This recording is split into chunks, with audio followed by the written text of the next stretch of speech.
प्रिय संस्कृत मित्राणी, नमा संस्कृताय। आर के एजुकेशन स्टडी में आप सभी भाई बहनों का एक बार पुनः हार्दिक स्वागत अभिनंदन करते हुए आज हम संस्कृत गंगा द्वारा प्रकाशित पुस्तक जो है हमारे गुरुजी श्री सर्वज्ञ भूषण जी द्वारा जो यह प्रकाशित पुस्तक है प्रश्न तरंगिणी, इसी के आज हम लोग भाग 9 पर चर्चा करने वाले हैं। और इसके पिछले भाग में हम लोगों ने जो है कि इसके भाग 8 पर चर्चा किया था, जिसमें 30 प्रश्नों की श्रृंखला थी। और आज हम भाग 9 पर चर्चा करने वाले हैं। यदि आप इस चैनल पर नए हैं तो चैनल को सब्सक्राइब कर लीजिएगा। वीडियो अच्छी लगे तो ज़्यादा से ज़्यादा शेयर कीजिएगा और कमेंट के माध्यम से हमें बताइएगा कि वीडियो आपको कैसी लगी है। तो चलिए आज के हम अपने इस क्लास को शुरू करते हैं और देखते हैं अपने आगे के प्रश्नों को।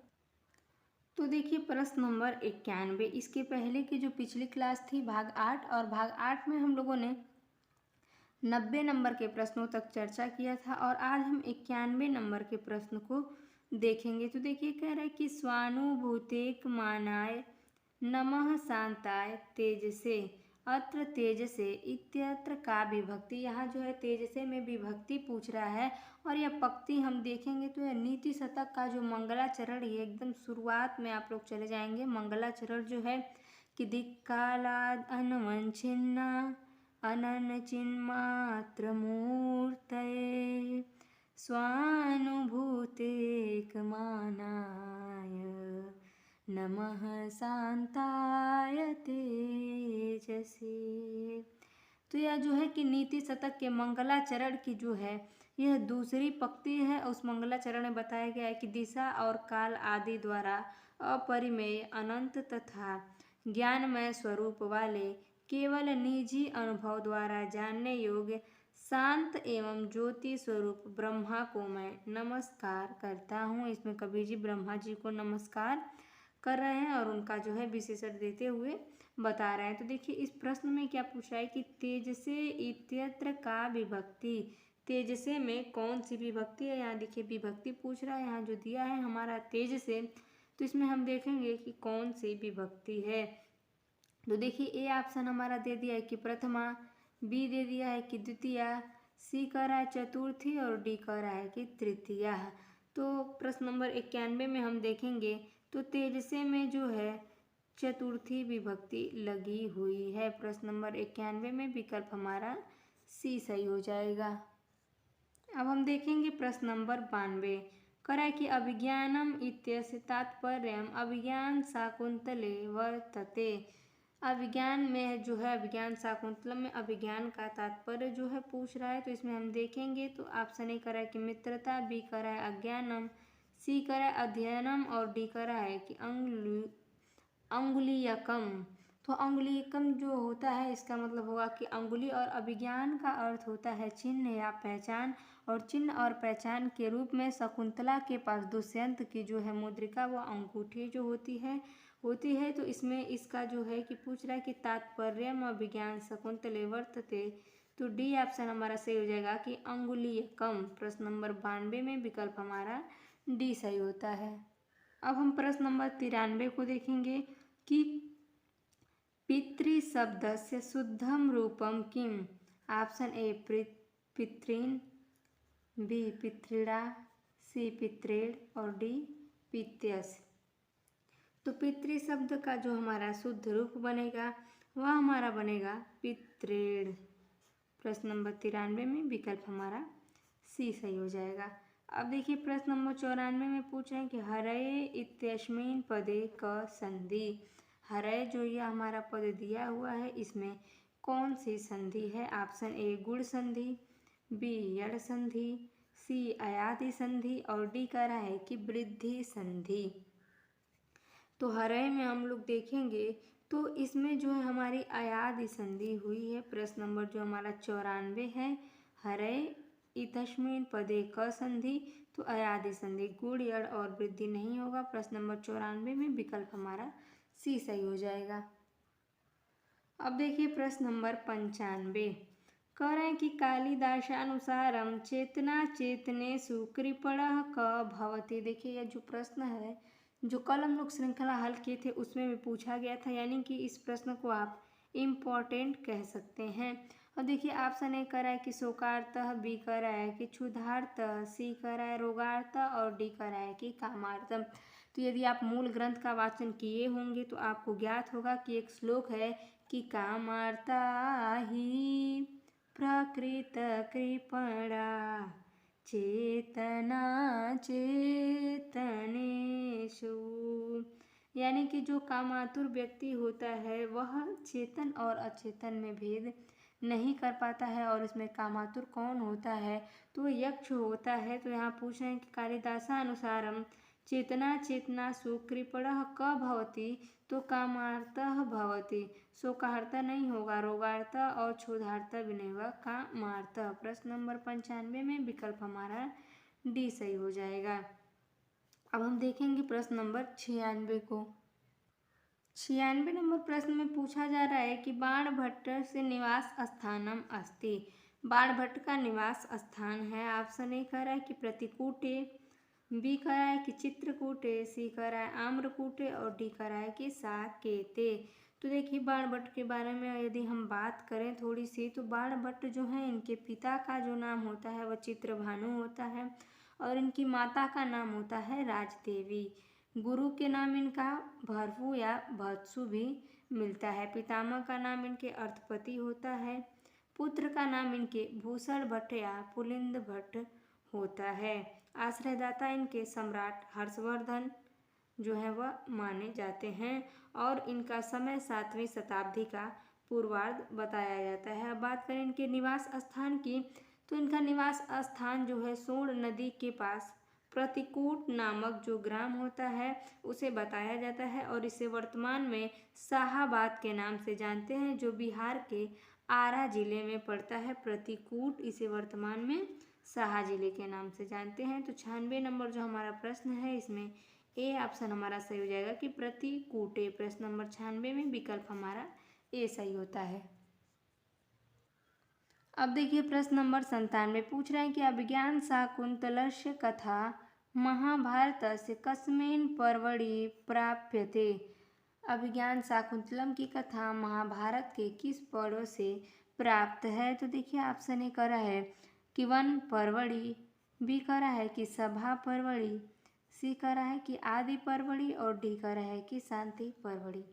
गले में थोड़ी सी दिक्कत है, इसलिए जो भी अगर यदि आपको कुछ दिक्कत हो रही है तो उसके लिए हम क्षमा प्रार्थी हैं। तो देखिए 97 नंबर प्रश्न कह रहा है कि अभिज्ञान शाकुंतलम की कथा महाभारत के किस पर्व से जो है प्राप्त हुई है। तो 4 ऑप्शन हमारे पास दे ही दिया है कि वन पर्व, सभा पर्व, आदि पर्व और शांति पर्व। तो जो अभिज्ञान शाकुंतलम है यह हमें आदि पर्व से जो है प्राप्त हुआ है। प्रश्न नंबर 97 जो है इसमें विकल्प हमारा सी सही हो जाएगा। अब देखिए प्रश्न नंबर 98 कह रहा है कि पुराणेषु मेघदूतस्य बिरही यक्षस्य किम नामोपलब्धे। पुराणों में मेघदूत में जो बिरही यक्ष है उसका कौन सा नाम उपलब्ध है। ऑप्शन ए कह रहा है कि राजवाहन, बी कह रहा है कि हेममाली, सी कह रहा है कुमारगुप्त और डी कह रहा है कि सातवाहन। देखिए मेघदूत जो है यह कवि कालिदास जी की रचना है, 2 भागों में विभक्त है, पूर्व मेघ और उत्तर मेघ। और संपूर्ण मेघदूत एक ही छंद में निबद्ध है, मंदाक्रांता छंद में।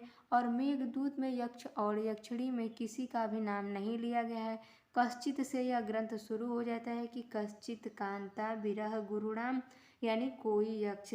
परंतु ऐसा बताया जाता है कि पुराणों यानी जो ब्रह्म वैवर्त पुराण है, ब्रह्म वैवर्त पुराण के अनुसार यह मिलता है कि जो यक्ष होता है उसका नाम हेममाली होता है और जो यक्षिणी होती है उसका नाम विशालाक्षी मिलता है। तो 98 नंबर प्रश्न में हम देखेंगे तो इसमें पूछा कि बिरही यक्षस, यानी केवल यक्ष का नाम पूछ रहा है। तो बी ऑप्शन हमारा सही हो जाएगा कि हेममाली। प्रश्न नंबर 98 में विकल्प हमारा बी सही हो जाएगा।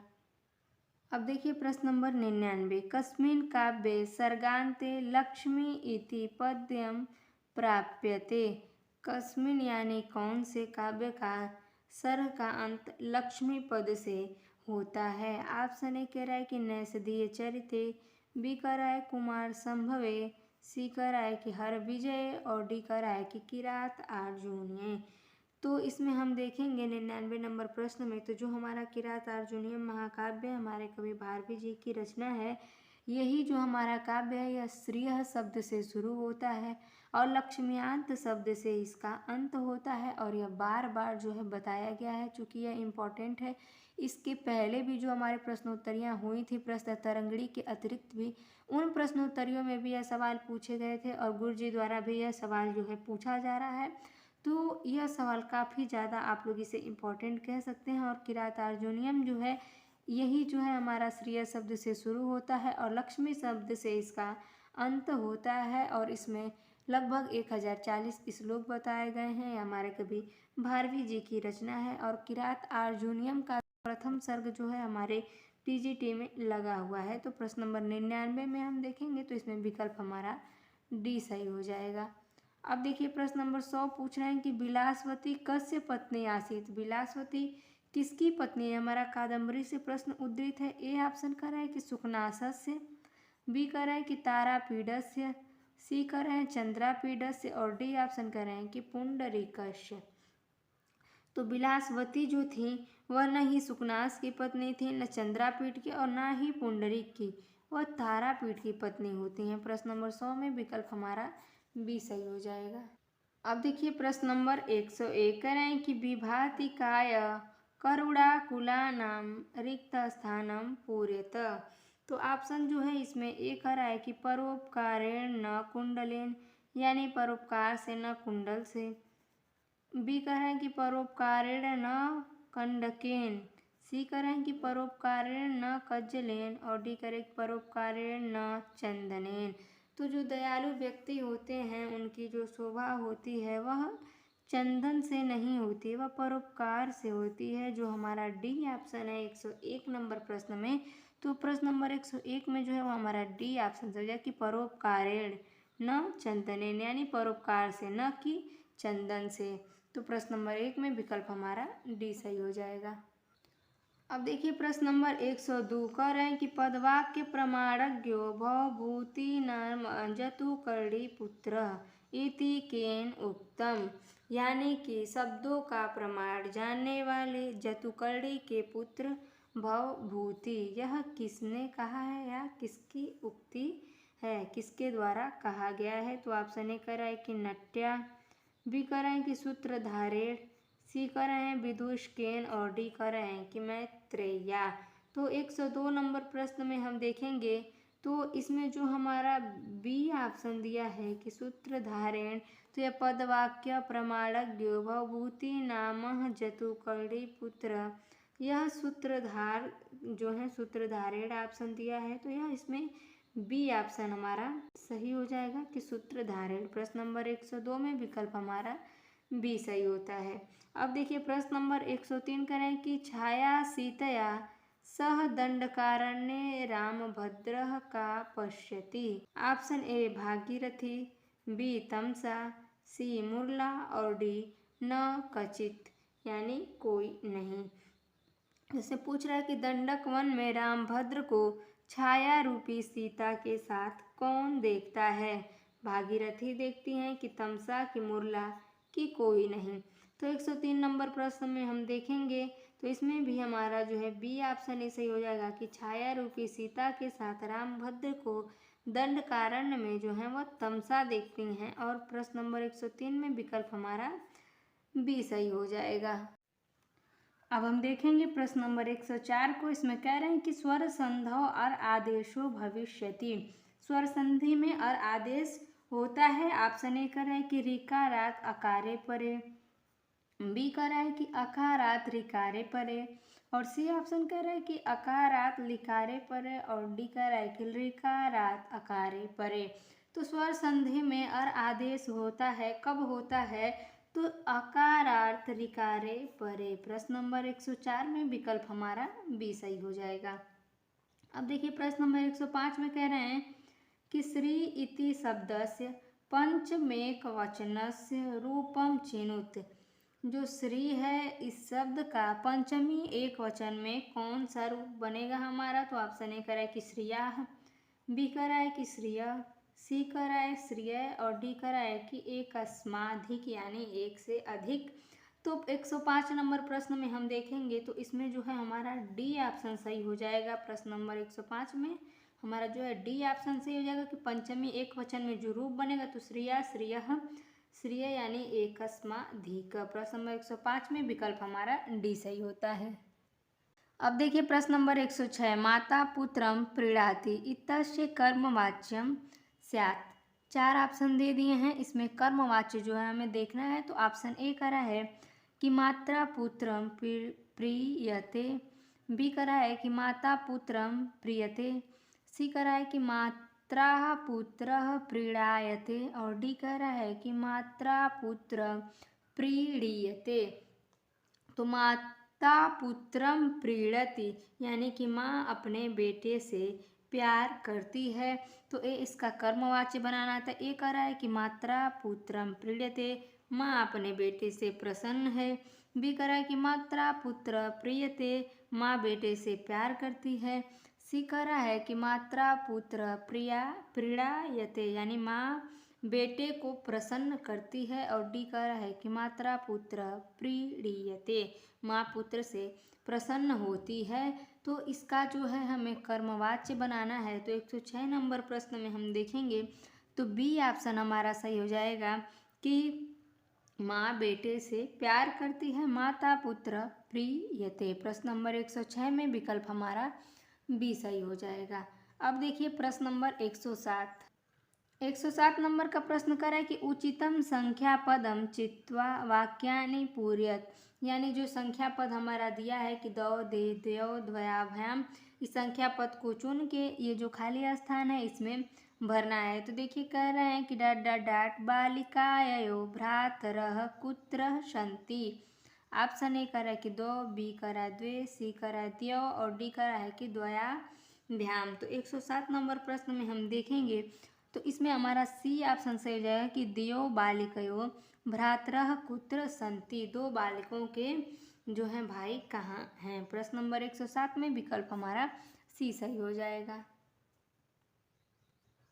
अब देखिए प्रश्न नंबर 108 कह रहे हैं कि तस्मिनाद्रौ कतिचिद बला विप्रयुक्त सकामी। यह हमारा मेघदूत का श्लोक है, मंदाक्रांता छंद में निबद्ध है। यहाँ पूछा जा रहा है कि अत्र अद्रौ पदस्य अर्थः वर्तते। यहाँ जो अद्रौ पद दिया है इसका अर्थ क्या होगा। ऑप्शन ए कह रहा है कि पर्वते, बी कह रहा है मेघे, सी कह रहा है मार्गे और डी कह रहा है कि नद्याम।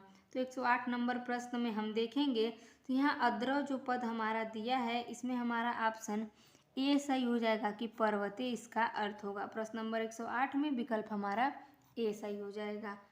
अब देखिए प्रश्न नंबर 109 कह रहे हैं कि भवभूते उपाधि पद वाक्य प्रमाणज्ञ अत्र प्रमाण शब्दस्य को अर्थ। इसमें जो है कि पूछा जा रहा है कि भवभूते की जो उपाधि है यह जो पद वाक्य प्रमाणज्ञ, इसमें प्रमाण शब्द का क्या अर्थ है। ऑप्शन ए कह रहा है कि मीमांसा शास्त्रम, बी कह रहा है कि व्याकरण शास्त्रम, सी कह रहा है कि न्याय शास्त्रम और डी कह रहा है कि दर्शन शास्त्रम। तो प्रश्न नंबर 109 में हम देखेंगे तो इसमें हमारा सी ऑप्शन सही हो जाएगा कि इसमें प्रमाण शब्द का जो अर्थ है वह है न्याय शास्त्रम। प्रश्न नंबर 109 में विकल्प हमारा सी सही हो जाएगा। अब देखिए प्रश्न नंबर 110 कह रहा है कि विभूषणम मौनम पंडितानाम इयं सूक्ति उद्धृतस्ति। ऑप्शन ए श्रृंगार शतकम, बी नीति शतकम, सी वैराग्य शतकम और डी करें कि उत्तर रामचरितात। विभूषणम मौनम अपंडितानाम, यानी जो अज्ञानी व्यक्ति है उसके लिए मौन ही सबसे बड़ा आभूषण है। यदि आप 4 लोगों के बीच में यदि मान लीजिए हम ही मान लीजिए बैठे हैं, यदि कुछ ज्ञात नहीं है तो वहाँ चुप रहना ही सबसे बेहतर होता है। क्योंकि वो हमारे भोजपुरी में लोग कहते हैं कहावत कि अधूरा ज्ञान मरवावे जान, वही दशा हो जाएगी। तो अगर ज्ञान नहीं है तो ना बोले। इसीलिए यहाँ कवि जी कह रहे हैं कि अपंडिता नाम यानी अज्ञानियों के लिए मौन रहना ही सबसे बड़ा आभूषण है। यह हमारा किससे उद्धृत है? तो देखिए श्रृंगार शतकात जो दिया है यह हमारे टीजीटी में नहीं लगा हुआ है। वैराग्य शतकम भी नहीं लगा हुआ है और उत्तरामचरितम से यह पंक्ति उद्धृत नहीं है। इसमें हमारा बी विकल्प से हो जाए कि नीति शतकम, यह जो हमारी पंक्ति है यह नीति शतकम से उद्धृत है। प्रश्न नंबर 110 में विकल्प हमारा बी सही हो जाएगा। अब देखिए प्रश्न नंबर 111 कह रहे हैं कि उत्तरामचरितस्य तृतीया अंकस्य समापनम भवति। उत्तरामचरितम में तृतीय अंक का समापन होता है। ऑप्शन ए तमसा मुरला द्वारा, बी मुरला वासंती द्वारा, सी करें कि तमसा और वासंती द्वारा और डी करें कि तमसा सीता द्वारा। तो देखिए जो उत्तरामचरितम का तृतीय अंक है यह हमारे टीजीटी में लगा हुआ है और इसमें पूछ रहे हैं कि इसका समापन किस प्रकार से होता है। तो 111 नंबर जो हमारा प्रश्न है इसमें हम देखेंगे तो इसमें हमारा सी ऑप्शन से हो जाएगा कि तमसा और वासंती द्वारा जो है इस तृतीय अंक का समापन होता है। और एक बात यह भी है कि तृतीय अंक का प्रारंभ कब होता है। मान लीजिए समापन पूछ दिया है, यदि प्रारंभ पूछे कि तृतीय अंक का प्रारंभ कैसे होता है, किससे होता है, तो तृतीय अंक का प्रारंभ जो है तमसा और मुरला से होता है। तमसा और मुरला, देखिए जो पहला ऑप्शन दिया है तो तमसा और मुरला द्वारा तृतीय अंक का प्रारंभ होता है और तमसा और वासंती द्वारा तृतीय अंक का समापन होता है। तो प्रश्न नंबर 11 में विकल्प हमारा सी सही हो जाएगा। अब हम देखेंगे प्रश्न नंबर 112 कह रहा है कि बहुवचनांत रूपम अस्ति। ऑप्शन ए कह रहा है कि एधि स्यात् च, बी कह रहा है कि देहि ब्रूहि च, सी कह रहा है कि बिभ्यति जुह्यति च और डी कह रहा है कि उपयुक्तम सर्वम। तो बहुवचनांत रूप इनमें से हमें देखना है, 4 ऑप्शन दे दिए हैं तो इसमें से हम देखेंगे तो यह जो एधि स्यात् च दिया है यह हमारा बहुवचनांत नहीं है और ये भी नहीं है। और इसमें हम देखेंगे तो सी ऑप्शन जो हमारा दिया हुआ है कि बिभ्यति जुह्यति च, यही हमारा बहुवचनांत रूप है। प्रश्न नंबर 112 में विकल्प हमारा सी सही हो जाएगा। अब देखिए प्रश्न नंबर 113 कह रहा है कि हन धातु रूपम नास्ति। हन धातु का रूप नहीं है। ऑप्शन ए अहन अहताम अघ्नन, बी कह रहा है कि जघान जघंतु जघनु, सी कह रहा है कि हंसी हथ हथ और डी कह रहा है कि अहरत अहरताम अहरन। तो इसमें से हमें हन धातु का जो रूप नहीं है यानी कि 4 ऑप्शन में से 3 तो सही होगा, एक गलत होगा, जो गलत होगा वही हमारा सही विकल्प होगा। तो इसमें हम देखेंगे तो अहन अहताम अग्न यह हन धातु का ही रूप होता है। जघान जघंतु जघनु यह भी होता है और हंसी हथ हथ यह भी होता है। कौन सा नहीं होता है? अहरत अहरत अहरताम और अहरन, यह हन धातु का रूप नहीं होता है। तो प्रश्न नंबर 113 में विकल्प हमारा डी सही हो जाएगा। अब हम देखेंगे प्रश्न नंबर 114 कह रहा है कि लघु कुशयो लव कुशयो जन्म कुत्र अभवत। लव कुश का जन्म कहाँ हुआ था? ऑप्शन ए अयोध्यायाम, बी वाल्मीकि आश्रम में, सी अगस्त्य आश्रम में और डी कह रहा है कि गंगायाम। तो देखिए इसमें हम देखेंगे कि लौ और कुश का जन्म कहाँ हुआ था। तो अयोध्यायाम, वाल्मीकि आश्रम में, अगस्त्य आश्रम में और दिया है गंगायाम। तो लौ और कुश का जो जन्म हुआ था वह वाल्मीकि आश्रम में हुआ था और यह आश्रम त्रेता युग के समय जो है कि तमसा नदी के तट पर स्थित था। जो माता सीता थी भगवान श्री राम द्वारा वनवास दिए जाने के बाद जब भगवान राम ने उनका परित्याग कर दिया था उसके बाद लक्ष्मण जी ने उन्होंने यही जो है कि वाल्मीकि आश्रम में छोड़ा था और वहीं पर उन्होंने लव और कुश को जन्म दिया था। तो 114 नंबर प्रश्न में हम देखेंगे तो बी ऑप्शन हमारा सही हो जाएगा कि लव और कुश का जन्म वाल्मीकि आश्रम में हुआ था। 114 में विकल्प हमारा बी सही होता है। अब देखिए प्रश्न नंबर 115 पूछ रहे हैं कि बाणभट्टः अस्ति। ऑप्शन ए हर्षवर्धनस्य राजकविः, बी कह रहे हैं कि चित्रभानो पुत्रः, सी कह रहे हैं कि भूषण भट्टस्य पिता और डी कह रहे हैं कि उपयुक्तम सर्वम।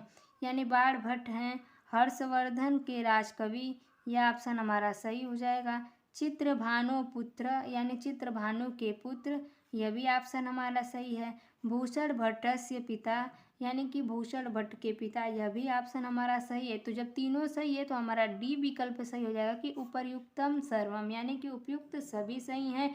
यह जो है कि हर्षवर्धन के राजकवि भी थे और इनके पिता का नाम चित्रभानु भी था और इनके पुत्र भूषण भट्ट थे। तो 115 नंबर प्रश्न में विकल्प हमारा डी सही हो जाएगा।